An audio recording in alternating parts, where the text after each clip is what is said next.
Okay, good morning po. Nandito tayo ngayon sa ilalim ng Montero Sport ulit. Ang problema pa rin natin ay yung kalansing. So, itatry ko sana ipapark siya naka-neutral, nakakalso, tapos iikutin yung yun na propeller shaft. Tapos, nung maglalagay na ako ng kalso sa gulong na to, patay na yung makina, tumunog pa rin yung kalansing. Pero ngayon wala na, naayos ko na eh. Part pa rin dito sa may brake nya. Pero nung kanina malakas yung kalansing pa rin kahit nung umaandar siya. Hinawakan ko lahat, ito yung lumabas. Hindi ko alam kung ano to eh. Yan, tumatama siya dito sa bakal, yung parang rubber. Hinanapan ko ng connection nya, wala naman siyang connection. Parang guard lang siguro to. So ang solution natin ay yun pa rin, interior na lang dito. Temporary muna Sunday kasi ngayon sarado yung mga mekaniko, para magamit siya na walang kalansing. Dun siya babangga sa interior.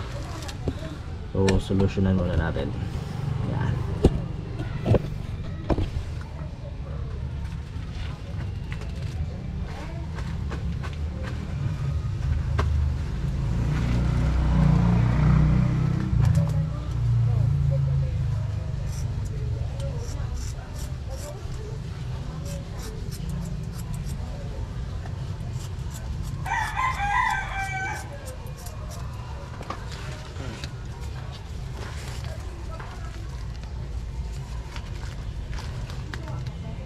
Ito mapasok.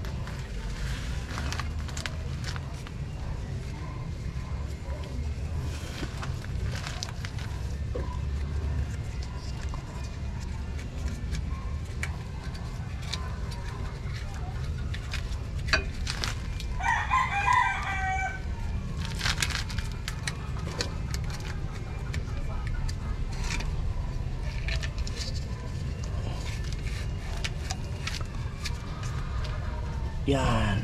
Okay na. Sali natin pupunta dito.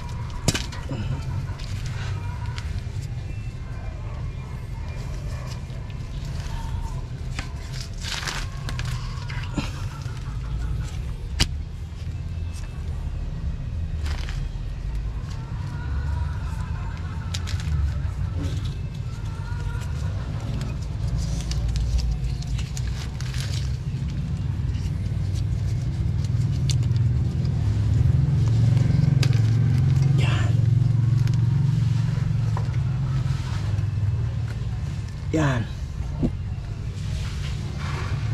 So yan muna ating temporary fix. Itong rubber nya ang bumabangga dito sa bakal, bumagsak.